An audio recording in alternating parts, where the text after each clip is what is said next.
पाकिस्तान के सियासी मंजरनामे पर जनूबी पंजाब से ताल्लुक रखने वाले सियासतदानों के नकूश बहुत गहरे हैं। इस इलाके से वज़राए आज़म, गवर्नर्स, वज़राए आला और सदर मुमलकत तक के ओहदेदारों का ताल्लुक रहा है। तकरीबन एक तिहाई से जनूबी पंजाब को सूबा बनाने की आवाजें मुंतखब ईवानों से भी उठने लगी हैं, लेकिन वादों के बावजूद अभी तक जनूबी पंजाब को सूबा नहीं बनाया जा सका। टॉक शोज पाकिस्तान जनूबी पंजाब की सियासी तारीख और सूबे की सियासत के हवाले से मुमताज दानिश्वर और सहाफी हैदर जावेद सैयद के साथ सिलसिलावार गुफ्तगू की पहली किस्त पेश कर रहा है। बुनियादी मकसद ये है कि इस इलाके का जो दरीना मुतालबा है एक अलहदा सूबे का, वो पाया तकमील को पहुंचे।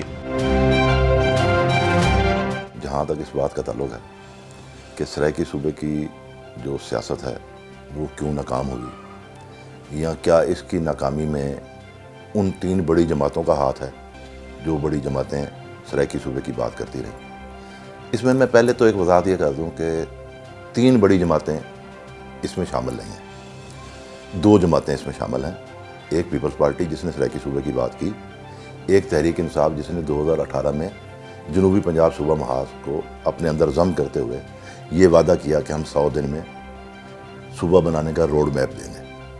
नून लीग कभी भी सराइकी सूबे की हामी नहीं रही।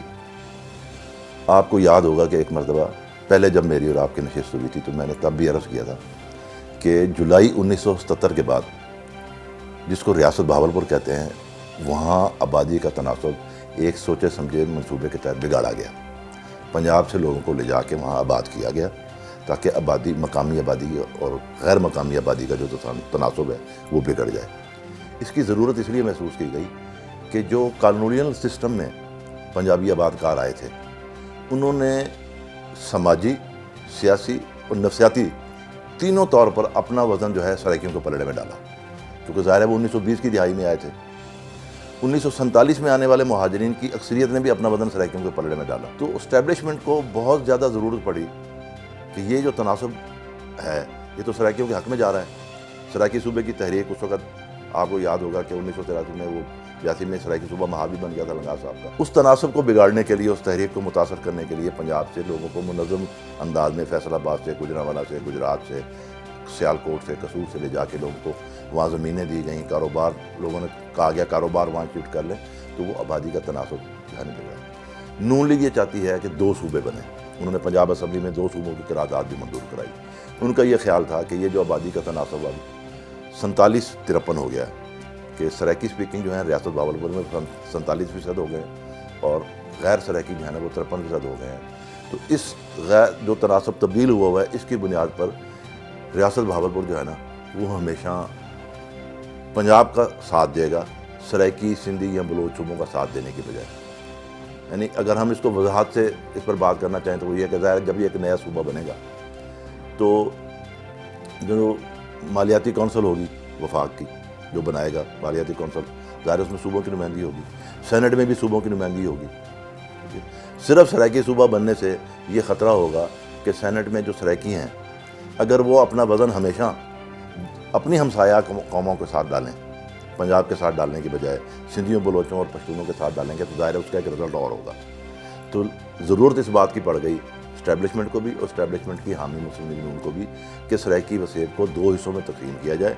रियासत बहावलपुर के लोगों को वो ख्वाब दिखाया जाए, रियासत थी अब इसको सूबा बना देते हैं, ताकि वो जो इस्टेब्लिशमेंट को वोट चाहिए, अगर वो किसी एक और सूबे को वोट तोड़ भी ले तो 3-3 सूबों के वोट तकसीम होने के बाद वहाँ बराबरी पर बात आ जाए, बात आगे ना चल सके। इस अदम तवाज़ुन के लिए एक तो उन्होंने वो किया। दूसरी बात यह है कि पीपल्स पार्टी, मेरी जो राय है वो ये है कि पीपल्स पार्टी वफाक की सियासत करती है।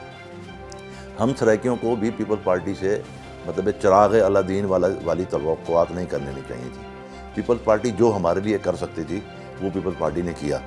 मतलब हम गलियों, सड़कों में और अखबारात के बयानों में, मेलों ठेलों में, अपने दूसरे प्रोग्रामों में हम सराइकी की बात करते थे, सूबा बनना चाहिए, ये होना चाहिए, हम बड़े महरूम हैं।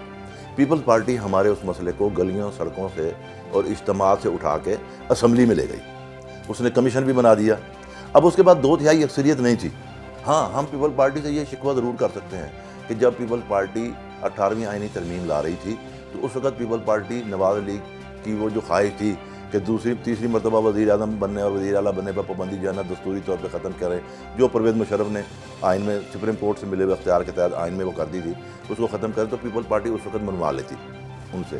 لیکن میں یہ سمجھتا ہوں کہ شاید پیپل پارٹی اس وقت اس پوزیشن میں نہیں تھی. اگر وہ اس پوزیشن میں ہوتی تو صرف سرائیکی صوبے والی بات ان سے نہ منوا لیتی، بلکہ وہ نیب والا بل والا معاملہ بھی منوا لیتی. جو نیب کا بل ماننے پر تیار نہیں ہوئے، وہ مطلب سرائیکی صوبے کی بات کیسے مان لیتے پیپل پارٹی کے. اس لیے ہم پیپل پارٹی کو، میرا خیال ہے سرائیکیوں کو تانا نہیں دینا چاہیے، بلکہ ایک احترام کے ساتھ ایک تعلق ہے پیپل پارٹی سے. پیپل پارٹی کو سرائیکی ووٹ دیں یا نہ دیں، یہ سرائیکیوں کا اپنا مسئلہ ہے. اصل مسئلہ یہ ہے کہ جو پیپل پارٹی کر سکتی تھی میکسیمم ہمارے لیے، وہ پیپل پارٹی نے کیا. آگے کیا ہوا اب یہ ایک دوسرا مرحلہ ہے. وہ یہ ہوا کہ جب جنوبی پنجاب صوبہ محاذ بنا، وہ کس نے بنایا اب ہمیں اس پر بحث کرنے کی ضرورت نہیں، سب کو پتہ ہے کہ وہ کس نے بنایا تھا. ہوا کیا اصل میں ہوا یہ کہ جب جنوبی پنجاب صوبہ محاذ بنا تو سرائیکی وسیب کے اندر سے دو انتہائیں ایک دم ٹوٹ کے سامنے آئیں. ایک انتہا یہ تھی جنوبی پنجاب صوبہ محاذ کے حق میں، ایک انتہا وہ تھی کہ نہیں جناب یہ کیا جنوبی پنجاب صوبہ محاذ، ہم تو سرائیکی صوبے کے لیے جدوجہد کر رہے تھے، یہ جنوبی پنجاب صوبہ محاذ کیا ہوتا ہے. یہ دونوں شدت کے ساتھ میڈیا، سوشل میڈیا اور پرنٹ میڈیا تینوں پر یہ آوازیں جو ہے نا اٹھیں، جن کا مقصد تھا مسلم لیگ نون کی قوت کو تقسیم کرنے کے لیے. اس وقت جو یہ سوچ رہے تھے کہ مسلم لیگ نون اس طرح تک کمزور ہو سکتی ہے کہ پنجاب کو تقسیم کر دیا جائے، وہ اس بات سے گھبرا گئے کہ سمجھ میں یہ بات آ گئی کہ اگر اس انتخابی نتائج کے بعد صوبہ نہ بنا تو سرائیکی وسیب میں ایک نئے فساد کا دروازہ کھل جائے گا. یہ جو دو انتہائیں ہیں، یہ دو انتہائیں بھی آپس میں لڑ پڑیں گی. لہذا ایک سٹیپ وہ قوت پیچھے ہوئی اور انہوں نے اپنے بنائے ہوئے جنوبی پنجاب صوبہ محاذ کو اپنے تحریک انصاف کے ٹرالر میں ڈال دیا. وہاں اب ایک معاہدہ ہوا. اس معاہدے پر بھی ہمارے سرائیکی دوستوں کو ایک غلط فہمی دور کر لینی چاہیے. تحریک انصاف نے کبھی بھی یہ نہیں کہا تھا کہ ہم 100 دن میں صوبہ بنا کے دیں گے. وہ جو ایگریمنٹ ہے اس ایگریمنٹ کو پڑھ لیا جائے، اس میں یہ لکھا ہوا ہے کہ 100 دن میں صوبہ بنانے کا روڈ میپ دیں گے. ہم سرائیکی وسیب کے لوگوں کو 100 دن میں صوبہ بنانے کا روڈ میپ دیں گے. یہاں پھر جو بنیادی غلطی تحریک انصاف سے ہوئی وہ یہ ہوئی جو جنوبی پنجاب صوبہ محاذ سے ہوئی تھی کہ انہوں نے کہا کہ 3 ڈویژن پر صوبہ. کسی نے یہ نہیں سوچا کہ 1964 سے جو سرائیکی صوبے کی بات ہو رہی ہے اس میں تو ڈیرہ اسماعیل خان اور ٹانک شامل ہیں، تو سرائیکی قوم پر کیسے مانیں گے؟ لولے لنگڑے 3 مطلب ہے کہ ڈویژنوں پر صوبہ. ٹھیک ہے، تو بعض دوستوں نے یہ کہا کہ وہ جی وہ دیکھیں جناب صاحب نے کہا تھا جب پاکستان مل رہا تھا تو اس طرح، تو کسی نے کہا جناب صاحب کو یہ تو بڑا لولا لنگڑا ہے، انہوں نے کہا میں اس کی مرمت کر لوں گا. تو وہ ایک تاریخ کا ایک اور عمل تھا. وہ عمل چونکہ ہمارے سامنے ہمارے زیر بحث ہی نہیں ہے. یہاں بھی تحریک انصاف سے یہ غلطی ہوئی کہ اس نے سرائیکیوں کے جذبات کو سمجھے بغیر ہمیشہ اسٹیبلشمنٹ کے میدان میں کھیلنے والے کھلاڑیوں کو سرائیکیوں کا نمائندہ سمجھ کے 3 صوبوں والی بات 3 ڈویژن پر مشتمل صوبے والی بات مان لی اور کہا کہ ایک ہم 100 دن میں روڈ میپ دیں گے. 100 دن میں روڈ میپ دینے کا مطلب کیا تھا کہ 100 دن ٹرک کے پیچھے کوئی نہیں بھاگے گا صوبے کے، الیکشن کا رزلٹ آ جائے گا. یہ وہی اسٹیبلشمنٹ کے لوگ ہیں جس مار پر لائے گئے ہیں. وہ مار یہ ہے کہ یہاں سے سیاسی قوتیں نہ جیت سکیں. کسی کو اچھا لگتا ہے، کسی کو برا لگتا ہے. مسلم لیگ نون بہرحال ایک سیاسی قوت ہے، پیپلز پارٹی ایک سیاسی قوت ہے. جنوبی پنجاب صوبہ محاذ والے جو ہیں وہ تحریک انصاف میں وہ پارٹی جم ہو گئی. مخدوم خسرو بختیار نے ایک ٹی وی پروگرام میں کہا کہ میں تو سرائیکی کے لفظ کا ہی مخالف ہوں، اس لفظ سے تعصب کی بو آتی ہے.